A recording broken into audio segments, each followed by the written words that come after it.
विचाराचे असतात. आता बघूया एवढ्या बॅचमध्ये किती डॉमिनन्स पर्सनॅलिटीचे. 4ही पर्सनॅलिटी चांगली असते, परंतु आपल्याला त्या पर्सनॅलिटीला काय असतं, दोन कधी कधी असं होतं की एक मुलगा खूप अति चंचल हायपर ऍक्टिव्ह, तर पॅरेंट्स आमच्याकडे येतात याला शांत करा, काही करा याला शांत करा. आणि काही पॅरेंट्स असे असतात की तो इतका सायलेंट असतो, ते सांगतात की याला ऍक्टिव्ह करा. त्याची एनर्जी त्याची आहे, तो ऍक्टिव्ह आहे तर हे त्याचा पॉझिटिव्ह पॉईंट आहे, तो सायलेंट आहे तर हा त्याचा पॉझिटिव्ह पॉईंट आहे. फक्त काय करायचं आपल्याला, ती एनर्जी त्याची बॅड वे काढून त्याला चांगल्या वेने टाकायचं.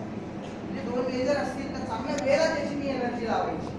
चंचल आहे ना, असू द्या, त्याला शांत नका करू, नाही तर मग काहीतरी वेगळीच गोष्ट घडेल. त्या परत होता चंचल होता आणि तर डॅशिंग पर्सनॅलिटी होती, याला शांत करून असं झालं की आता काही करायचं नाही.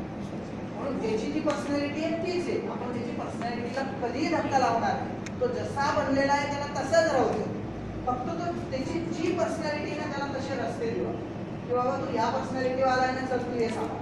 सपोज एखादी कंपनी जर आपण ऑब्विसली सपोज एक कंपनी आपण स्टार्ट केली तर आपण काय करणार आहे, तुला टायपिंग येतं ना तू हे कर, तुला हे येतं ना तू हे कर, तुला हे येतं हे कर, म्हणजे कंपनी व्यवस्थित चालेल. आपण असं नाही करणार की टायपिंग वाल्याला दुसरं काम देऊ, त्याला अजून बदलू अजून शिकू, असं नाही करणार. मग सुरळीत काम असतं ज्याच्यामध्ये जे कॅलिबर आहे आपण त्याला तो रस्ता उपलब्ध करू. आणि फादर आणि मदर हे दोघंही त्याच्याचसाठी असतात, म्हणून त्यांना गार्डियन्स म्हटलेले की तुम्ही तो जसा लक्ष ठेवा. आणि हा मेन त्यांना फील म्हणजे प्रोटेक्शन द्या, मानसिक, आपण म्हणतो ना मानसिक आधार, की काहीही झालं तरी माझे आई वडील माझ्याकडनं आहे.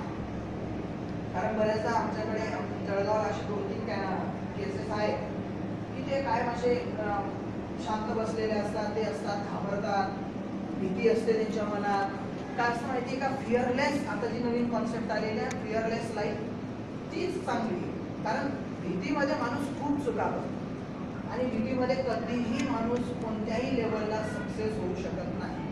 म्हणून त्याला प्रोटेक्शन द्या की काही झालं बेटा की मी तुझ्याकडे. म्हणजे मग काय होईल माहिती का, सपोज कधी कधी काय होतं, सपोज एखादी वस्तू तुम्ही आणायला पाठवली, बायडिंगवर त्याची चुकी नसताना ती फुटली, त्याची चुकी नव्हतीच, समोरून आलेला धडकला त्याच्यावर म्हणून फुटली.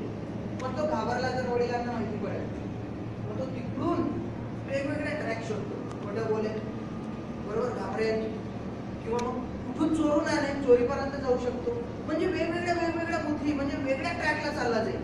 सपोज त्याला फिअर राहिला नाही, फिअर म्हणजे मग असं की घाबरतच नाही असं नाही, एक मानसिक आधार जो म्हणतो तो की नाही माझे वडील मला समजून घ्यायचे, तो सरळ घरी येईल आणि सांगेल पप्पा मी जातो, तो समोरून तो आला माझ्यावर धडकला म्हणून कुठली, मी म्हणाल बेटा ओके टेन्शन घेऊ नको उद्या येऊ. म्हणजे तो रॉंग ट्रॅकला जाणारच नाही.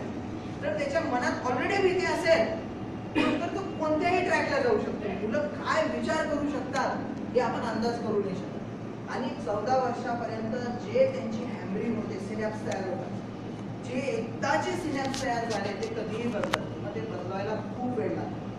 खरं तर 14 वर्षापर्यंत पण आपण त्यांना लवकर बदलू शकत नाही, कारण बुद्धी गुणांक, इंटेलिजन्स आणि एक आपण म्हणतो मेमरी वयाच्या 60व्या वर्षी देखील वाढवत आहे, केव्हाही वाढवत आहे. म्हणजे मी जर मेमरी प्रोग्राम घेतला आपली मेमरी वाढवत आहे, काही मोठी गोष्ट नाही, 2-4 ट्रिक्स केल्या मेमरी वाढते, पण बुद्धी गुणांक नाही वाढत.